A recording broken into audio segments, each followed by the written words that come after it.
জুতোর মালা উনি এই জুতোর মালারই প্রাপ্য। কারণ উনি সবাইকে 15 বছর ধরে জুতোই মেরে এসছে।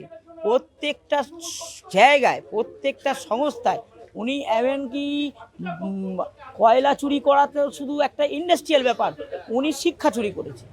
উনি হাসপাতালের সুরক্ষা দেওয়ার নামে ওখানে হত্যা করিয়েছে। ওখানে হসপিটালে একজন মহিলাকে রেপ করে মারা হয়েছে, তার কি করেছে সেখানেও তিনি প্রশ্রয় দিয়েছে। এই প্রশ্রয়ের পরিণাম শুধু জুতোর মালা।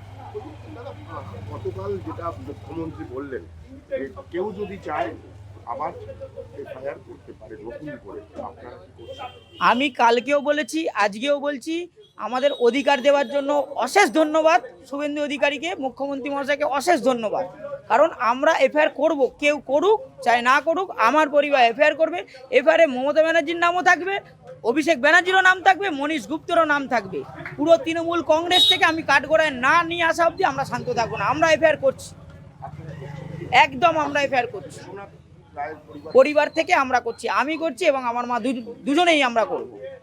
আরেকটা প্রশ্ন, এত বছর তিনি ছিলেন, আসলে বসিয়েছিলেন একটা জায়গা, যেটা নিয়ে বারবার বিতর্ক উঠে আসছে, বারবার কথা উঠে আসছে, কি বলবেন?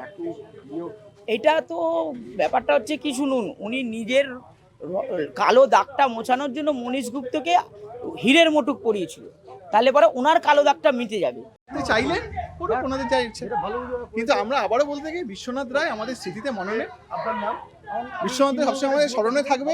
তাদের যে আত্মবলিদান, সেই আত্মবলিদানের মাধ্যমেই দল ক্ষমতায় এসেছিল তৃণমূল কংগ্রেস, এবং তাদের আত্মবলিদানকে পাথেয় করে, তাদের যে মানসিকতা তাকে পাথেয় করে আমরা এগিয়ে চলি।